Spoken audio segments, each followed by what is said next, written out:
All right, well, good morning, everybody. Welcome to the October 9th Curriculum and Instruction Committee meeting, day 2 of Amazon Prime, I guess. Everyone, just want to mention that Mr. Bass will not be in, Board Member Bass will not be in the meeting today, and Mr. Jay is online, and we have Board Member comments. Mr. Jay, do you have anything you'd like to say? Not this time, thank you. Okay. Oh, sorry, the draft minutes, excuse me, 1.04, I skipped over. I had a chance to review the minutes. I don't have any additions or changes, and I think by consensus, unless there's an objection, we'll let them stand. Mr. Jay, you okay with the minute? I am. Okay, now 1.05, would you like to give any board member comments? Not this time, thank you. Okay, and I can't not give board member comments when it comes to dual enrollment.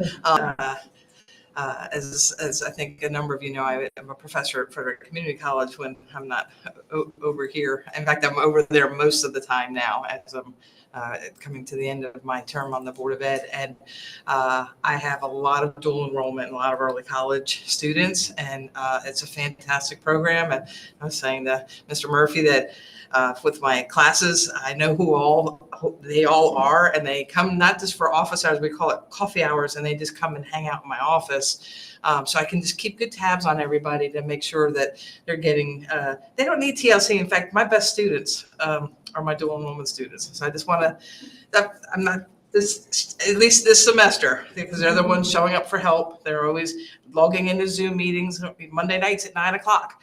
9 p.m. They come in and just checking in, seeing how I'm doing. And some nights I'm not done until 11:30. Some nights I'm done at 10. And so I love the engagement, and I want to make sure we're doing the best we can with our fiscal resources to support our FCPS students coming over to the campus. So those are my comments. So thank everyone for being here. All right, so I'll kick it over to Mr. Murphy for the 2.01 dual enrollment and advanced placement. Yes, thank you. I just wanted to sort of frame our presentation this morning with anchoring us in our journey in the C&I committee this year, organized around the blueprint pillars. So if you remember, August was early childhood education, pillar 1. In September, we discussed high quality and diverse teachers and leaders with Dr. Harris and equity and organizational development. And that brings us now to October with pillar 3, college and career readiness. And as you know, one of the major bedrocks of college and career readiness are the high school pathways with dual enrollment, with AP and IB, and with eventually the second part of the presentation today, career technical education. These are major foundational structures of our blueprint implementation. And so we're really thrilled, to bring you this presentation today, because we really do believe that we as a district are really well positioned, both with dual enrollment, with AP, as well as our career and technical education, with, obviously lots of room to grow, expand, learn from as we go forward. So I'm going to go ahead and turn it over to Diana Sung, our coordinator of dual enrollment, and want to welcome 2 guests, a student, Maya Murphy, and one of our instructors, Dr. Valerie Cousins, who's joining us for the presentation today. So thank you both for being here. Thank you. Thank you. And so the presentation outcomes for reviewing AP and dual enrollment is to look at the program information and the growth data, especially because there's been phenomenal growth in both programs over the last few years. And also to review some of the work we've been doing to align these programs with post-CCR pathways under Blueprint, and also support pathways for students who are not college and career ready at the end of 10th grade for both AP and dual enrollment. We also are going to get to hear from Maya and from Dr. Cousins about their experiences with some of these dual enrollment programs.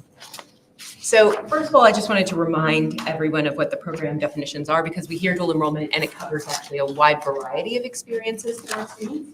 Our 2 largest programs, our largest by far is our high school-based program, where in partnership with Frederick Community College, we're able to offer high school courses in all 10 of our public high schools, as well as the Career and Technology Center and the virtual remote virtual program. And through those courses are mostly taught by college credentialed FCPS teachers. So Dr. Cousins is an FCPS teacher who the college reviewed her credentials and said, yes, she's good to teach college courses. We think she's great. And so that's the experience of a large number of our students. We also have Open Campus, where especially if a student doesn't have access to a particular course at their high school, they're able to go to the college campus or through online programs at FCC and take it with other college students at the campus. And both of those are kind of, you can take a class or two, or you can take a full load. The last two programs we have are already pathway programs where you're attempting to complete a full program at FCC while you are still enrolled in the high school. So one of those programs is early college, where students at the end of 10th grade, they're admitted to the early college program, and they attend full-time at FCC in 11th and 12th grade. Maya is in that program. So I wanted you guys to hear from what that's been like for our students. And we also have a growing partnership with Career Pathways at the Monroe Center, where the Monroe Center in Frederick Community College is where the continuing education and workforce development is housed for the college. It features both credit and non-credit career credential programs. And so those are just our different programs that we offer at this time.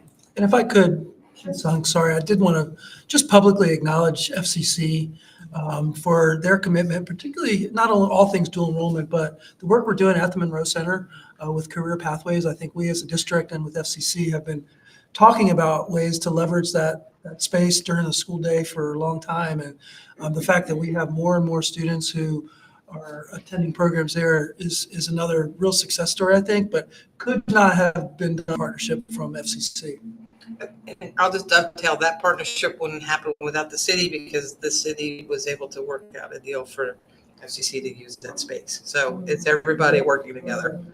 And workforce services of Frederick County Right, is housed housed there, there. yes. So it's a team effort.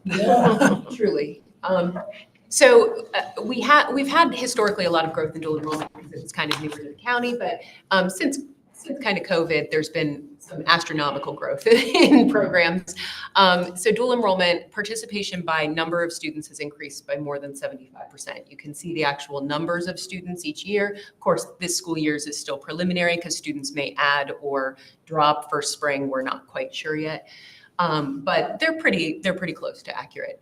AP has also increased quite a bit since they had a little dip during COVID, and it's now back up to, actually, I think we surpassed pre-COVID numbers this year for our advanced placement program. So that's significant great rates of growth for both of those programs. I think a little bit more than what the county population as a whole in Frederick County Public Schools is growing.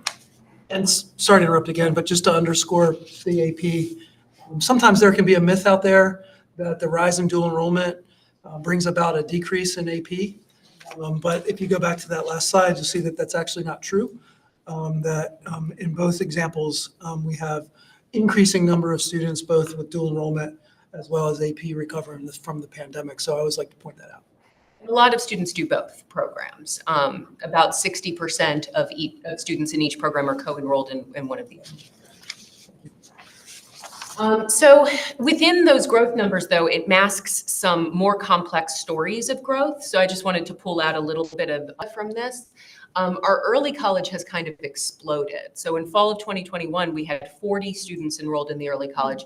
As of this fall, there are 118 students enrolled in early college. And the majority of those students do earn an associate's degree along with their high school diploma. And for Open Campus, that's the one where they're accessing the courses on FCC's campus or through the virtual program.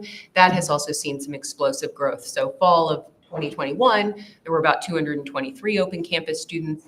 As of this fall, there's currently 537 Frederick County high school students, and that's separate from the 118 early college students. So we have a lot of students over at FCC's campus. AP testing, one of the other things that sort of when people see growth in access to some of these programs, they're concerned about, are we not doing as well? But we've both in the number of exams students are taking, but in the percentage of students scoring 3 or higher on those tests.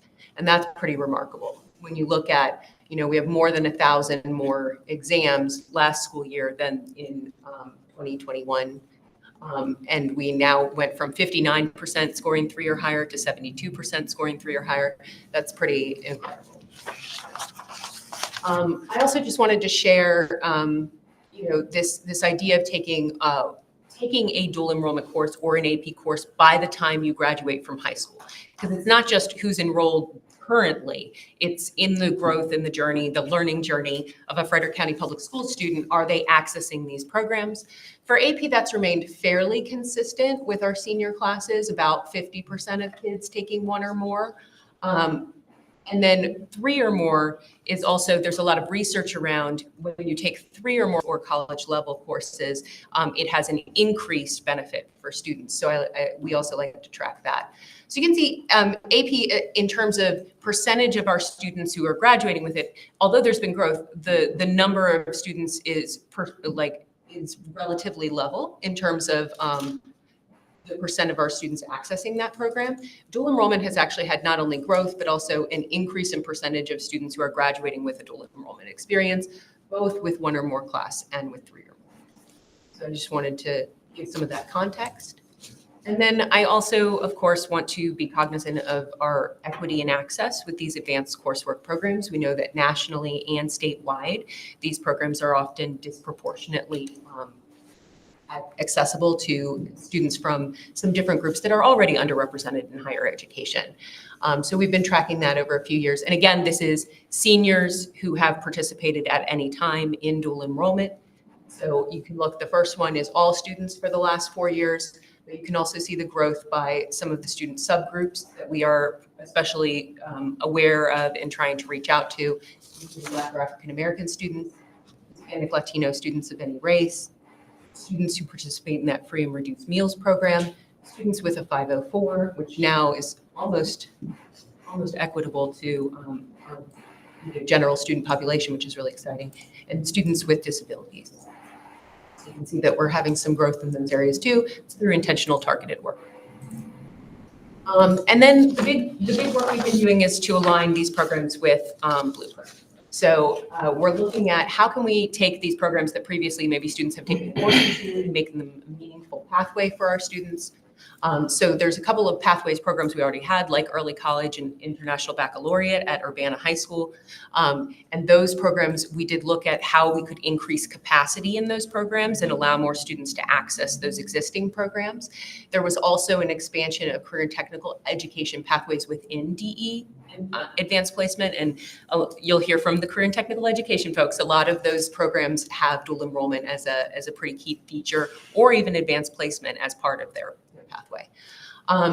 We also have the development of some of these visuals and advising tools, helping students and families make sense of college coursework and what offerings they have. This is a neat little graphic about meta majors that was developed in collaboration with the college to help students kind of think about what pathway they want to pursue. And we use that in advising meetings a lot.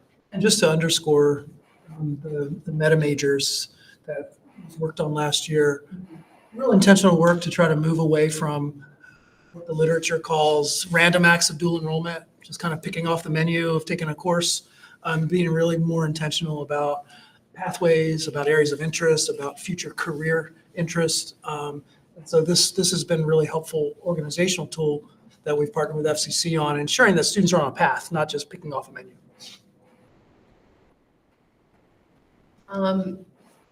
And then we're also looking at the AIB in May of 2024, I think you guys are aware, suddenly said, hey, you don't have to pay for all of them, you can put limits on it. And the limitations that they said were that we could pay for 4 courses per school year. We, as a district, had to grapple with that in the middle of budget crisis, and we moved forward with some guardrails, limits, and structures. They were primarily focused around Open Campus because at the time that was the program that had the least sort of structures and guidance around it. We were very intentional about keeping high school-based tuition free for all students. It is our most accessible program. It is most equitable, and through good partnership with FCC, it's probably one of the really good use of funds in terms of what our students are getting for what we put into that program. There is a transition period this fall where we were implementing it kind of a just honoring what students had previously signed up for so that they wouldn't be taken aback this school year. But those guardrails have really inspired a lot of really good, meaningful conversations with school counselors and with college advisors to have students go back and really think about why they're taking what they're taking. So in partnership with those tools to help pathways, it's actually been a really kind of positive thing overall. And then finally, we are working in collaboration with the Advanced Academics Department to prepare for the state has provided some additional guidance around AP college preparatory pathways, including having the AP International Diploma, which is a recognized AP credential, and the Maryland AP option, which is developed by the state and aligns really nicely with the College Board's existing AP Scholars program. And so we're just doing a little bit of preliminary work in rolling that out in Frederick County.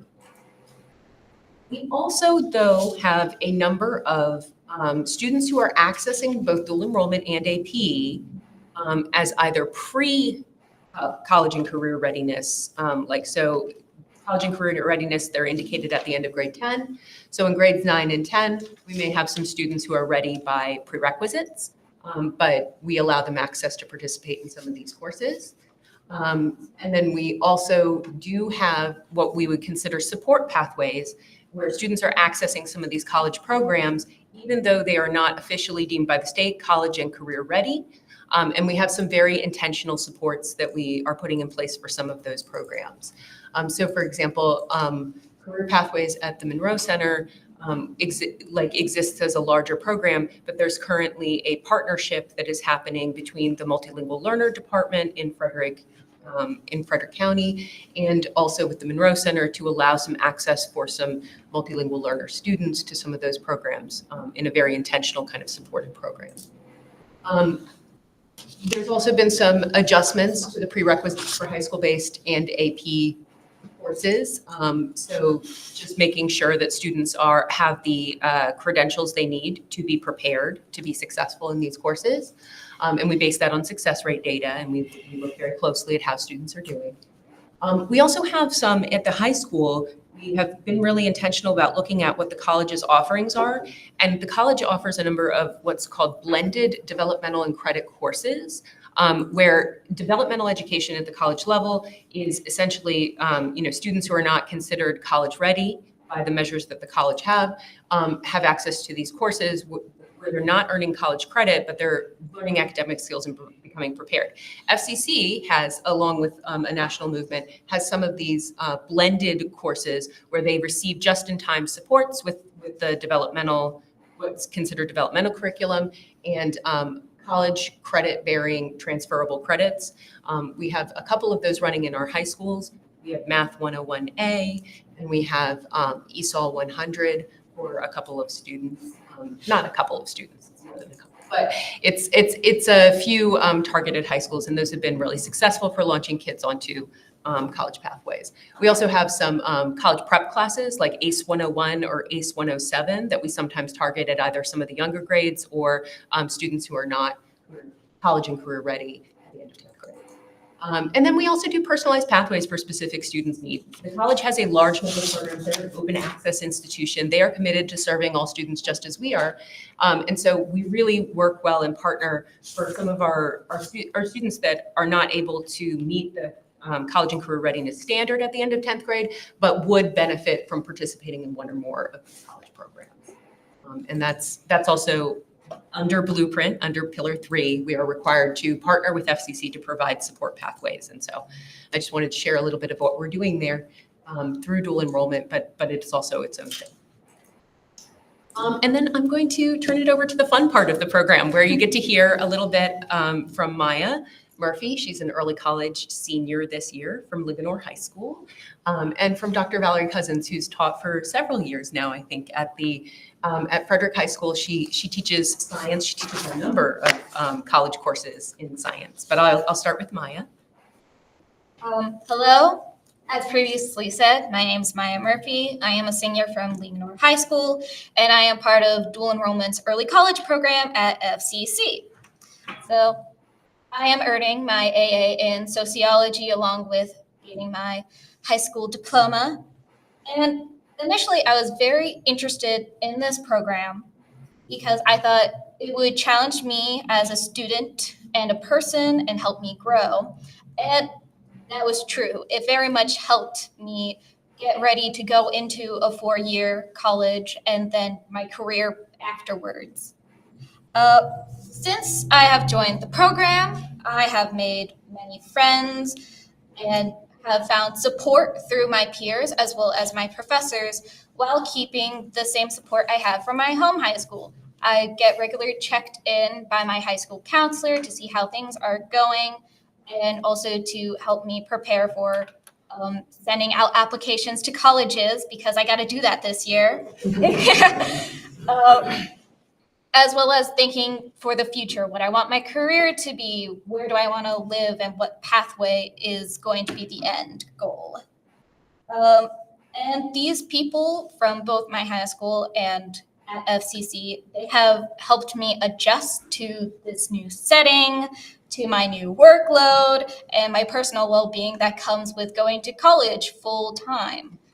And again, it's just the support I've gotten is probably the best part of the program that I have. Through this program, I have thrived. I have joined many of FCC's extracurricular activities. I'm in their musical this year. I have restarted one of their clubs, and I'm president of the Feminist Club. And it's just amazing. And then I'm also still part of some of my high school. I was always part of the marching band. And so last year, I was still a part of it. In fact, I was captain of the color guard. So there was a lot of driving around, but I was there was busy. yeah, but there was still like flexibility within my schedule that I could do my marching band as well as taking my college classes and doing all these other activities. And I love it. And I've found so much enjoyment from all my courses and academics. Like so much so, like I get excited every morning for my classes. And in this, I have excelled. I have been invited into FCC's honors program. I've even been invited into Phi Theta Kappa. So that's gonna help a lot. And the only thing I can describe about this experience is that it's just amazing. All the people that I've met, all the friends I've made, all the things I've learned and experiences, it was just amazing because of this program. That's honestly all I can say. Thank you. Said it well. Wow. Thank you. Cousins, if you'd like to share a little bit about your experiences with the high school based as an instructor. Absolutely. I would like to, so thank you guys for having me here. I've very much enjoyed being a dual enrollment instructor, but something that she said really reminded me, I took dual enrollment classes as a high school sophomore, junior, senior, and that provided me such a background knowledge to be able to do better and excel at the University of Miami. And so when I became a teacher, offering that opportunity to students was something that was really important to me. So when my administration came to me and offered that I could begin teaching dual enrollment biology, that was an opportunity that I jumped on. One of the things that I think is so important about having school-based dual enrollment instructors is that we're providing a continuity of education that just can't be offered if you're teaching hundreds of students from all different backgrounds at the college level. So when I am teaching biology students, I can go to their teachers from prior years, and I can ask them about what specific activities they've done, what specific content that they hit on more or less. I can talk to them about what these specific students struggled with, or if not that, then what as a whole that they've struggled with, so that I can make sure that my teaching aligns with their needs. At Frederick High, the way that we recruit for all upper level elective classes is that we go into all their science classes in January, at the end of semester 1, the beginning of semester 2. And we recruit both AP and dual enrollment together. Oftentimes, I would go in at the same time as the dual enrollment biology teacher, or sorry, at the same time as the AP biology or the AP chemistry teacher, and we talk to the students about which of these programs is best for them, the similarities and differences, so that they can make the right choices for them. And to Diana's point, we've seen growth in both of those programs over time. In addition to that, I was one of, myself and Dr. Savita Prabhakar at Frederick Community College, we both worked together in the biotechnology program, and the two of us together worked to get the Biotechnology 101 course approved as a way to bring students into another career opportunity. There are so many companies here in Frederick County that can offer employment to students with skills in biotechnology. And so I've been really passionate about helping students to understand what's available out there and how the skills that they're learning in high school can provide them jobs as we move forward. I recruit there, but in addition to that, I did recruit for our first cohort of students in the biotechnology class at Frederick High School into our students in the ESOL 101 class. And I had in my first group, it was 100 pre's. I had 9 students and 8 of them were females. And I had 5 students who were English language learners in that first cohort. I still have an overabundance of females in my upper level classes, which, I'll take that. But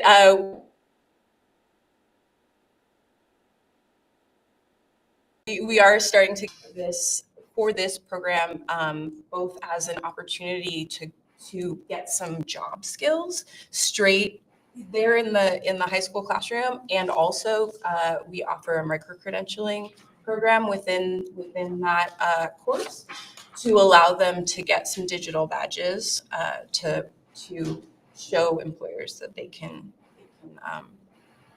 they have some skills that'll set them apart in the workforce. As far as how students benefit, as she said, I've taught 3 different classes at Frederick High. I'm currently teaching the Chem 101 class. I've taught the BSCI 150, the Introduction to Biology, and then the Biotechnology 101 course. Different kids take these classes for very different reasons. The vast majority of kids who are in our Chem 101 and Introduction to Biology, those students are intending to go to 4-year colleges, and they're looking to build a background. And either they might retake these classes when they get to college, and they're setting themselves up to perform better when they get there, or to have some things checked off before they show up. And just last, sorry, I'm talking way more than I expected. So last but not least, for me personally, how this has allowed me to grow. I've formed a lot of good relationships with people at FCC. I've been able to expand the number of course offerings that I've been able to teach on campus as well as at Frederick High. And I was able to work with Dr. Prabhakar to get a National Science Foundation grant. So I'm co-PI on that grant with her to build out the workforce in biotechnology in Frederick County. And to that point, I think a lot of our high school instructors develop very deep relationships with some of the faculty at FCC, and it creates professional learning opportunities for both groups. And I've seen that be a real strength of the high school-based program. So I love that you guys are co-working on a grant. All right, and I will turn it over to questions from the board. Mr. J, I'll come to you first. How's my connection? Loud and clear. Okay, wonderful. Just wanted to say the passion you hear and the ladies' voices. Thank you so much for sharing, ladies. The passion you hear in the voices from Maya and from our teacher, those are indicative of the great benefit. And even I heard staff talking about the program. This is right here, as Sue would say, is a love fest, because this is a wonderful program and we're doing great things here. And I can speak briefly as a parent of the program. My son's involved in the program, and I've just seen just a phenomenal growth. I feel much better about him going off to college. He's already in college. And FCC, want to thank you for just being just so wonderful and welcoming to our students. I even saw we have early college sweatshirts now in the store at FCC. So it's been a wonderful experience between the city, the county, and the community college. Just making the best choice for our students. What we're doing with this program, dual enrollment as a whole, both in our high schools and on the campus, is what we should do with everything. You know, just the community working together with schools, making a powerful impact for our students. And we are leagues and above where other counties are. I'm so excited about that. It's just I'm excited too. I only want to put one little bug in people's ear for going forward. Maya, you can speak to this right here, I'm sure. When we're looking to have our students who are early college apply to college, in Naviance, they are not able to just select the professors. They have to go to them individually and have them submit their stuff. It's an extra step for our students. So the benefit they have in high school, they can just go into Naviance and pick their teachers and just pop them in there or request them. They can't do that for early college students. They are at a disadvantage for that part of the process. So I was hoping we could look at that for them, and also keeping them kind of on a rolling connection with, like, you know, badge days at their school and picture days. Those are kind of getting better, but that Naviance piece is a small piece that I think our seniors are going to have a little trouble with.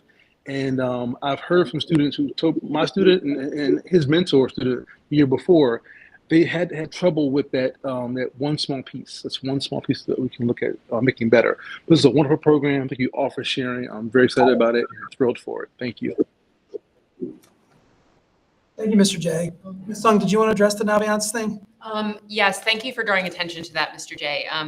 So right now, Naviance is a software program that we use with our school counselors.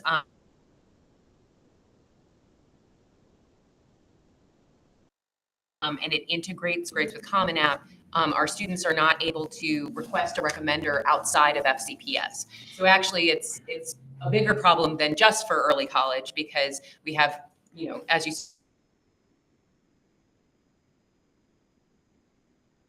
saw, 500 some students who would be in a career technical internship who might want their boss to write one of their letters of recommendation and things like that. So it is a known technical problem.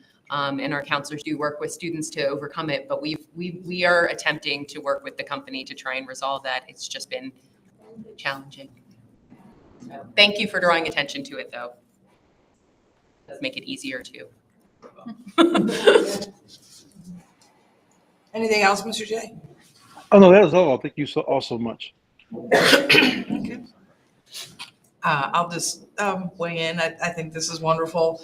I look back to probably like about 20 years ago when I went to a conference up in New Hampshire with some of my colleagues from FCC to talk about the embryo of developing a college program. And even the name I came up with was Early College Academy. So we're really close because we were debating over that or College 2, TOO. And it's just amazing to think here we are 20 years later and look at where we're at. So in that reflection, it makes me feel like some of the work, that I've done over my career at FCC has been beneficial to students. And then I want to personally thank you, Ms. Murphy, because I was up till about 3 a.m. on Saturday trying to get progress reports done to make sure every student knew how they were doing in my courses, which meant getting all my grading done. And so to hear you say that, like, you feel connected with your instructors and that you're getting support, it makes it worthwhile because it was long and arduous work. I'll just reflect, Mr. Jay said, to continue our refinements in the integration of our systems, because I don't have a clear way of knowing who my early college students are. I do know they all come up under my roster as Open Campus. And so we've had to get like an extra list, that we've asked for in the department to find out who our early college students are. And then I manually have to look through my roster, but I've asked them all to just identify themselves. I do think that would be helpful. I did have a terrible experience with a student who performed poorly in class in early college, and that jeopardized their high school, graduation status. And so, so I think that continued working on integration, and then also I'd love to see this, the stability that we used to have with the FCC side of dual enrollment, because we've had people moving around, and I don't think we have enough advisors. So, what, Diane? Share that information.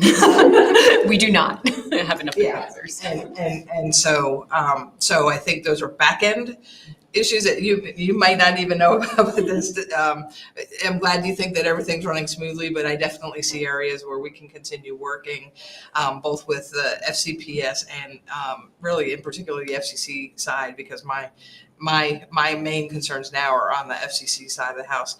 And it's interesting because I'll be out in Home Depot and I'll hear, people say, what, why'd you raise fees to rent the gym? Now my kid can't, whatever it is, the problems are, but now we're having students advocating for themselves because the tuition's only covered for 2 classes. And so I have, I think it says 4 for the year, but I think it's commonly accepted that it's 2 in the fall and 2 in the spring. And I have students advocating for themselves, asking, what can I do to help make their additional classes they would like to take free. So I think if we had the option to have the tuition waiver, tuition free component, that we'd fill more and more classes. So so students are advocating for themselves, and that's unusual for me. And then my last observation is I noticed when I'm pulling on a campus now, how many students are walking over from CTC over the main campus. So I don't know, like logistically, I think from a safety perspective as well, like, do we build a tunnel, so they are not having to cross the road? But seriously, like, what can we do physically with the space, or like the route over? Because you have to cross the main road to campus to get over from, I don't know how you get yourself to and from class if you're driving or you have a chauffeur because with all the things you have to do. But that would be just something I think it would be worth looking at, because I don't think our crosswalks are like super well marked, and then we have a lot of younger drivers on the campus. And so I'm just raising that as this like an observation, because I've never seen that many students walking over to the campus from CTC as I have this year. So We had always about 20% of early college students utilizing the CTC buses. Mhm. And since we've had the growth in early college, that means a lot more students. Mhm. So yeah, you're right. And then on the transportation element, and I really appreciate, Dr. Cousins, your insights about offering the things at the high schools, because I always feel like when they're not being offered on the campus, there's a control loss. But I think you've really identified a lot of the benefits of having the students. You'll know their other teachers, where I get, as a personal example, I get them new, and so I've had to quickly learn about my students. So you've made some really salient points here about being able to provide continuity of education or bridge over with that, because we do there's, again, a lot of back end issues I think we can all still continue to work on for the benefit, the common benefit of our students and their learning experiences. So those are just observations, and let's keep doing the best we can with what we have. And I thank everybody involved in all regards, because this has been a tremendous partnership. And I think accolades to everybody, because when we hear reports about students not being prepared, I'm watching some of the debates of, I'm trying to figure out who am I going to vote for Board of Education, and you hear, well, we're failing. My smartest students in my early college are hardworking. They must be hiding somewhere in the schools, because the ones that I'm encountering are just fantastic human beings as well. They're very kind to each other. I mean, I literally had a line out my office yesterday, with students coming in early, and they were offering the chairs that I had in there to, here, you sit down. No, you sit down, and just being nice to each other. Just good human beings. So, and I can see you are as well. I would like to know where you're interested in going to your 4-year school. I want to go to St. Mary's College of Maryland. Oh, another nice, good, okay, good school. Okay, and pursuing sociology. And I continue pursuing sociology. Okay, well, I'll have to watch out for events then by the Feminist Club at FCC. Maybe I'll drop in. I am. I'm going to see that for my birthday. Oh, nice. The show she's in. Oh, right. So when is the show? Halloween, November 1st and November 2nd. Okay, there you go. That's great that you're taking advantage of all the opportunities available to you. So I have nothing else said. This makes a lot of the work effort worthwhile. So. Well, thank you, Ms. Johnson. Thank you, Ms. Sung, Maya, Dr. Cousins. We appreciate you being here very much. It really brings to life what we talk about behind the scenes. And I think you're spot on, Ms. Johnson, about some of the refinements that we need to make around systems and logistics and those kinds of things. And certainly something that challenges us and we'll continue to work on. But thank you to all of you for this presentation. Thank you. Thank you. We'll transition. So our next presentation is our career and technical education team. And they've got some updates for you as well. So as Mr. Murphy was saying, Pillar 3 encompasses just a wide range of work. And CTE is one of those areas that are represented in Pillar 3. And the state is really increasing their kind of efforts towards education to career. And so you'll see some of the work that's represented, I would say, in Blueprint, but also this is just work that FCPS believes is really critical and important for our students. And so I'm gonna turn it over to Corbin, Mr. Shoemaker. Oh, no, actually, Mr. McGackie, there you are, you're first. Yep. So Dr. Pearl, our supervisor of CTE, is not here today. And so we have a deep bench, so her team is gonna take over for today. So Mr. McGackie.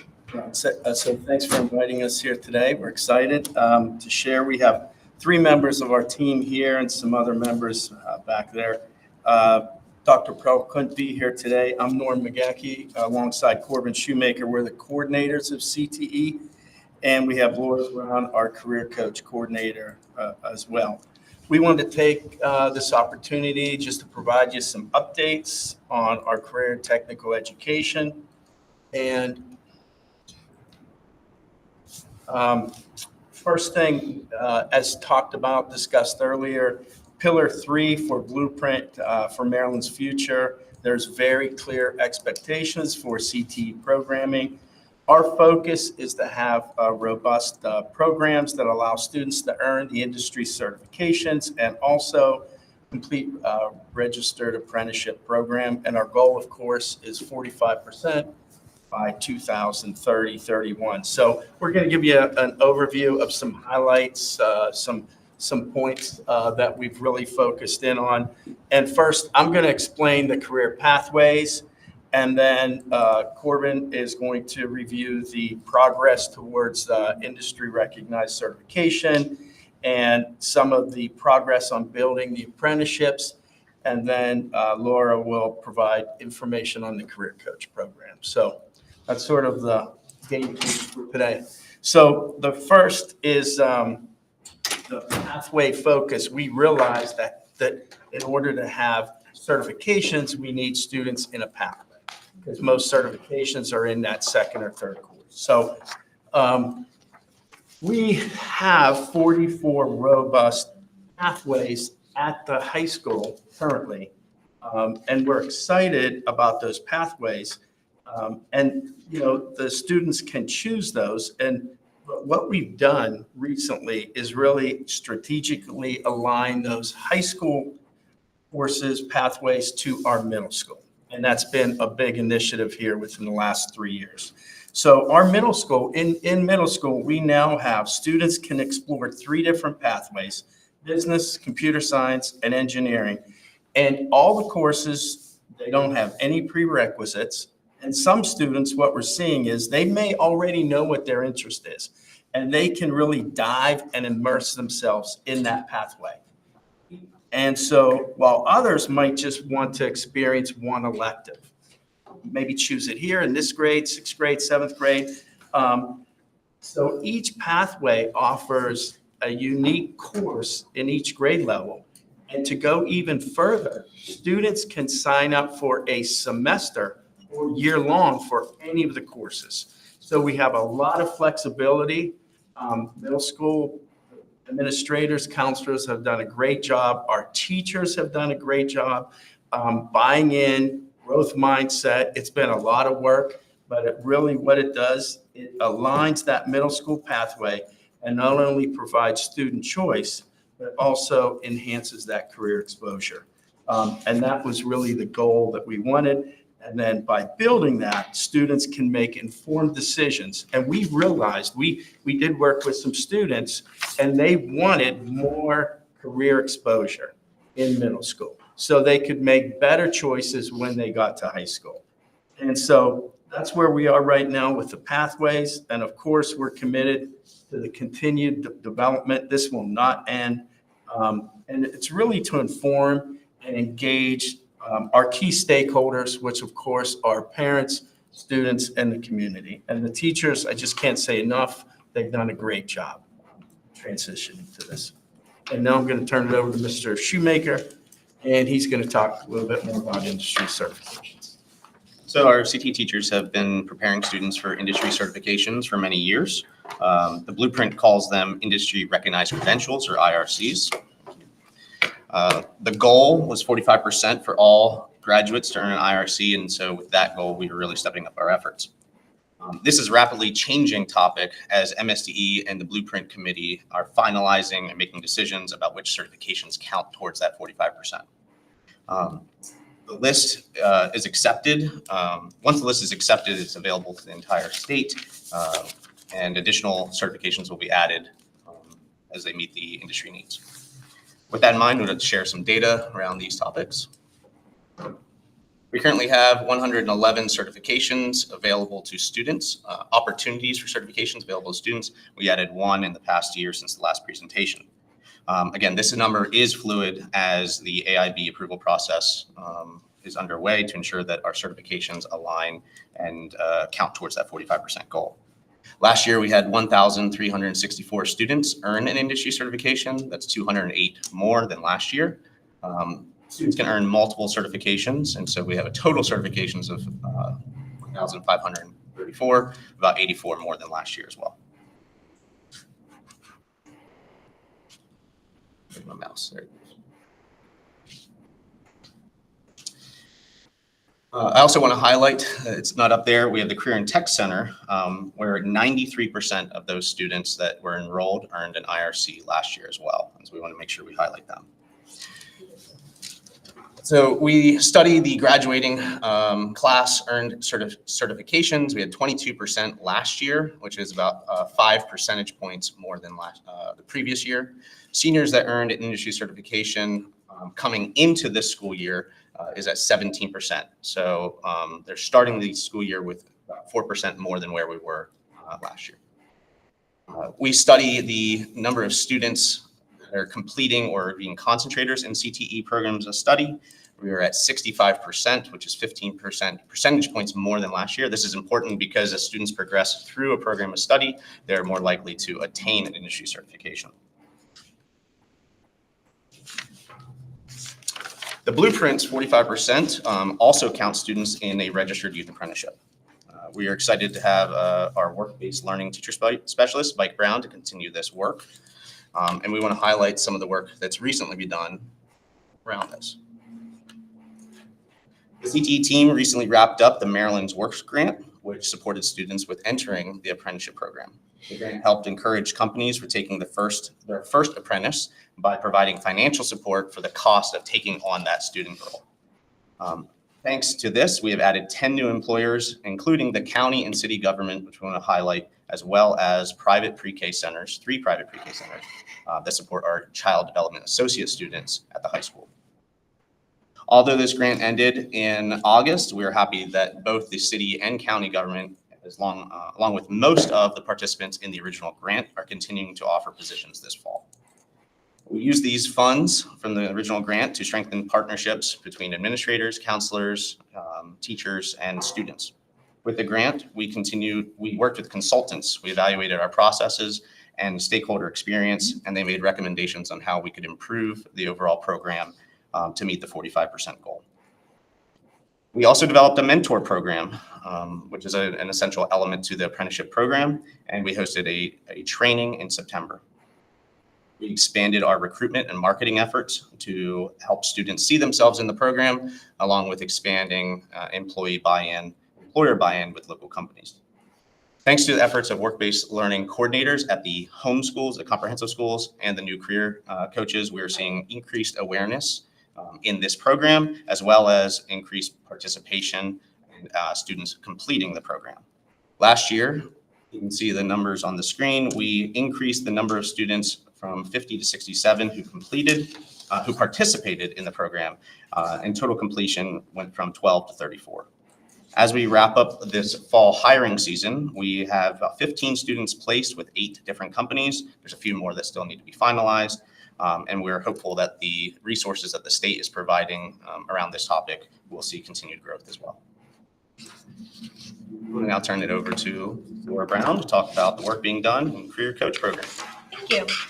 So our 22 career coaches serving our middle and high school students are very excited to roll out year 2 of our program. And as you may know, Blueprint outlines the requirement for partnership within this program for the development and implementation, and our partners are Frederick County Workforce Services and Frederick Community College.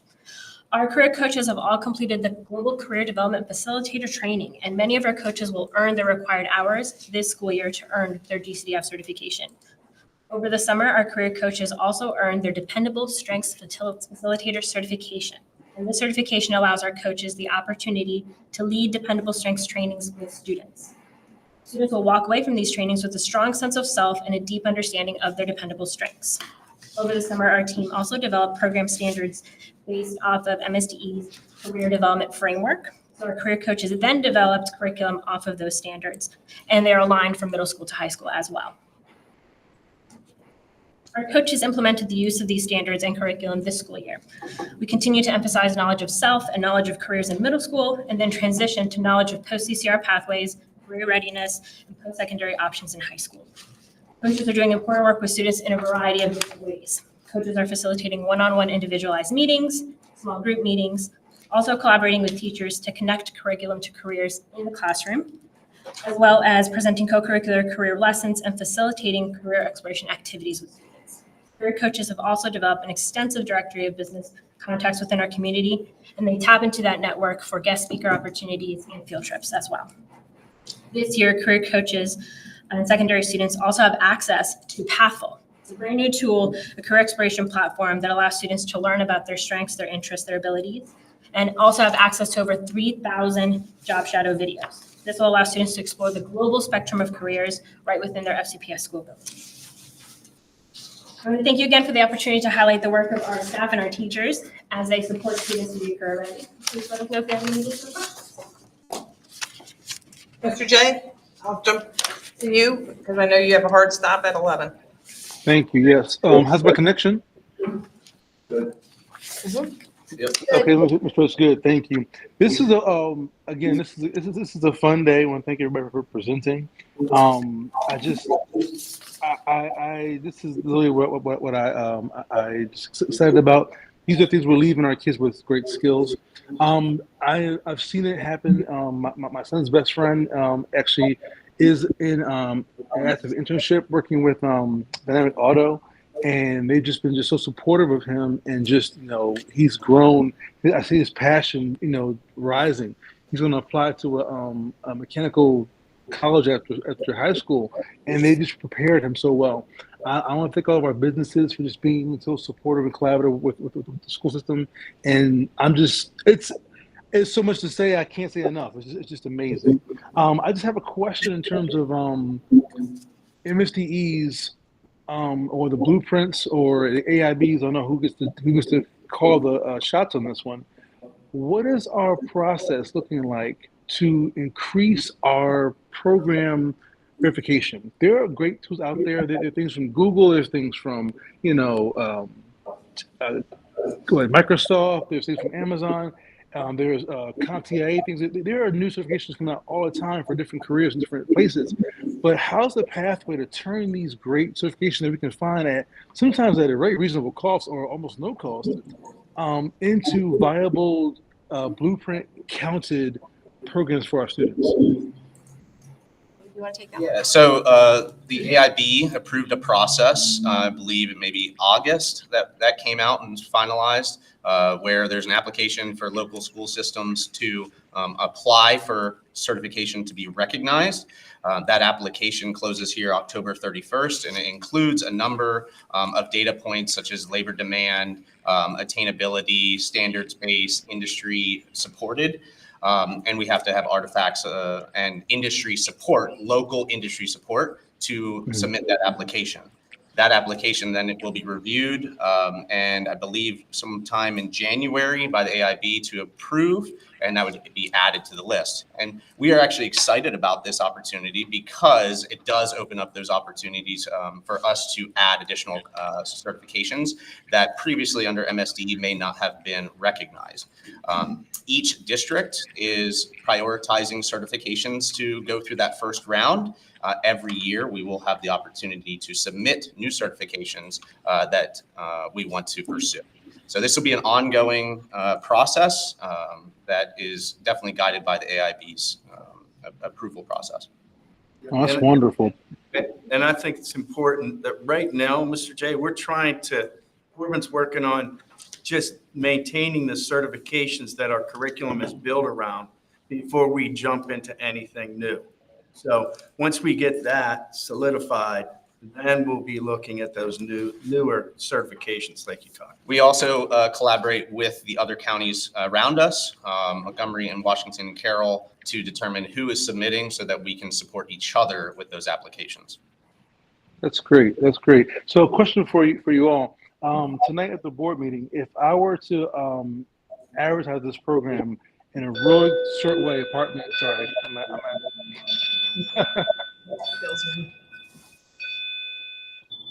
I'm on the ground, as you know. If I was to advertise this tonight, what would you want me to say to the students and parents tonight? Regarding certifications?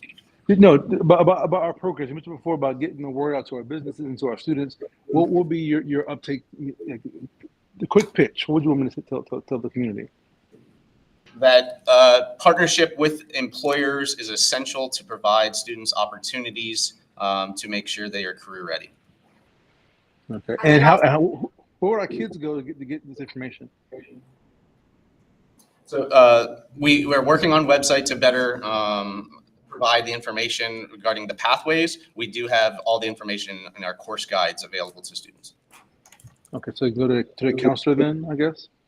Yes, counselor is a key player in discussing the opportunities, the career coach as well. Yeah, Mr. J, I would also add that the communication that a CTE pathway, a youth apprenticeship, an industry recognized credential is an add. It's not necessarily replacing a four-year college degree, but this is additive to the overall education of the student.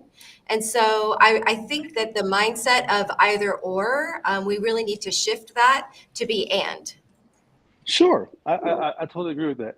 Our students need to be able to, the thing about this is you know from me very much so that this is a This is a guarantee that our kids will have actionable skills that they can fall back on. Unfortunately, we're seeing disasters and hurricanes and things are happening.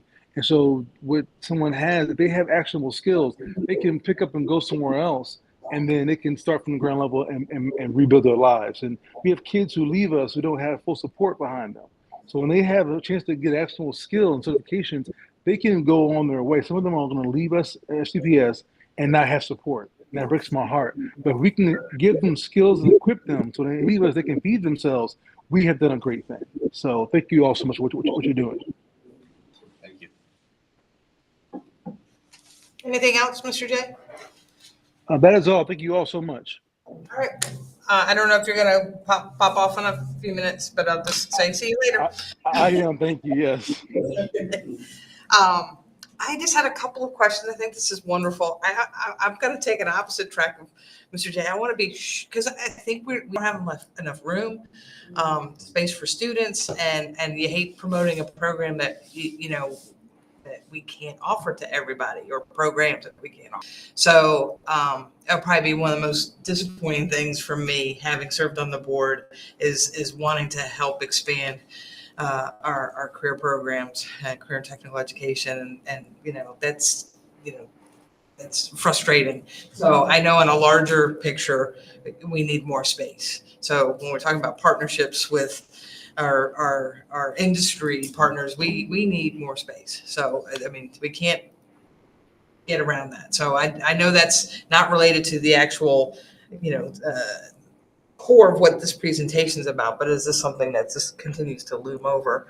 I also wonder too, on the certification side, for things like, say for example, paramedic, like you have to be 18 before you can even go to like paramedic school. And like, are we hopefully we're not going to put a lot of energy in like trying to get something like paramedic certification to account, because to get to that, you're going to need EMT, or EMR, emergency medical technician, or emergency medical responder first. Like I hope that's just like they're just on the box, because that CDL, you have to be 18. Yes, and so it's almost like, well, maybe we should tell all of our parents to sign the form to keep your kid out of school for another year, so that we can have a bunch of 18-year-old high school students. And then, seriously. I'll give you a glimmer of hope, though. Okay. There's two things. Give me hope. I'll give you some hope.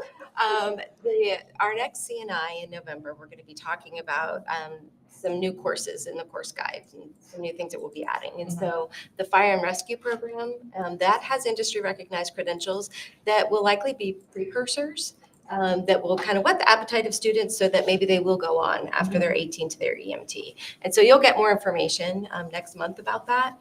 So I think that there's that. But the other thing that I wanted to say about space is I know that the local government has convened a group of people to discuss space and actually building an additional space for CTC programming. So I know that that's coming.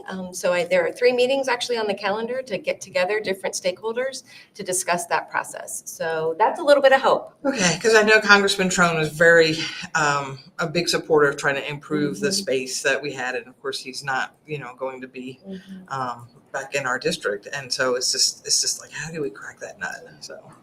Well, I can keep you updated on those meetings. Well, I'll follow along. That could give me a chance to be more vocal about things when I'm no longer a representative as a Board of Education member. But I just want to thank everybody. I know there's a ton of hard work going on out there. And again, it's just the activities that I don't get up to the Monroe Center as much, but I know it's, just booming over there. And then of course it's almost like one campus over at FCC with the CTC and just the traffic going across, the road there, and the students that are just that general awareness of having career skills.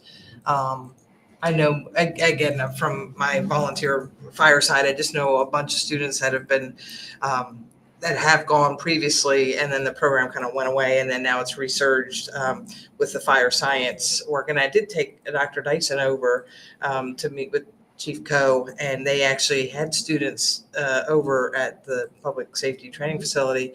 And I am friends with the gentleman who's helping run the program over there, and I'd love to see the continued growth. And I know firsthand that one of the students graduated from high school early and is now deep in at the application application process for about 7 or 8 jurisdictions. And so, he's 18 and probably going to be like within the next year making a good income with a great career, So and I think FCPS helps support that and those choices for them. So again, I wish I knew more about all the different programs, but it's been great to see the collaboration that goes on. And again, these aren't easy lifts.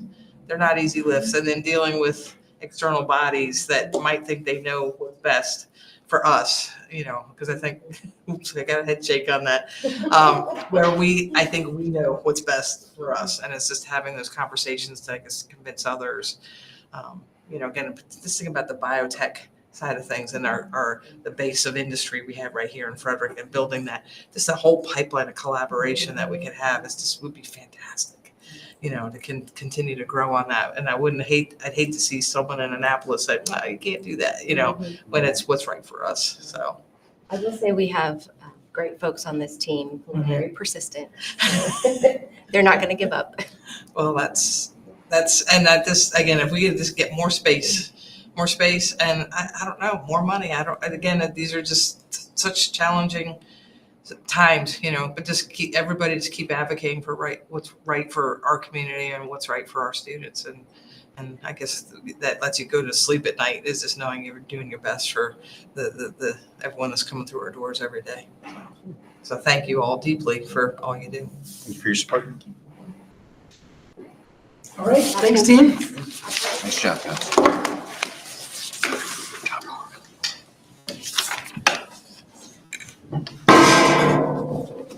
You ready to wrap it up, Ms. Johnson? We can head to next month. Sure. Coming on November 6th, as Dr. Gall alluded to, we're going to bring forward some proposed updates to the course guide that speaks to some new courses and programs, and begin our exploration into well-rounded curriculum and electives. We'll start with world languages after we do the course guide. So that's the agenda for next time. Okey doke. Tabbed off a key. I had pulled up the presentation and then I think I closed the wrong window. So what do we have left on the agenda? I did take a picture in case I did. That is it. Is that it? So we'll go ahead and close the meeting then at 11:04. We'll be back in November. Wow, November. I know it's hard to believe. What happened to summer?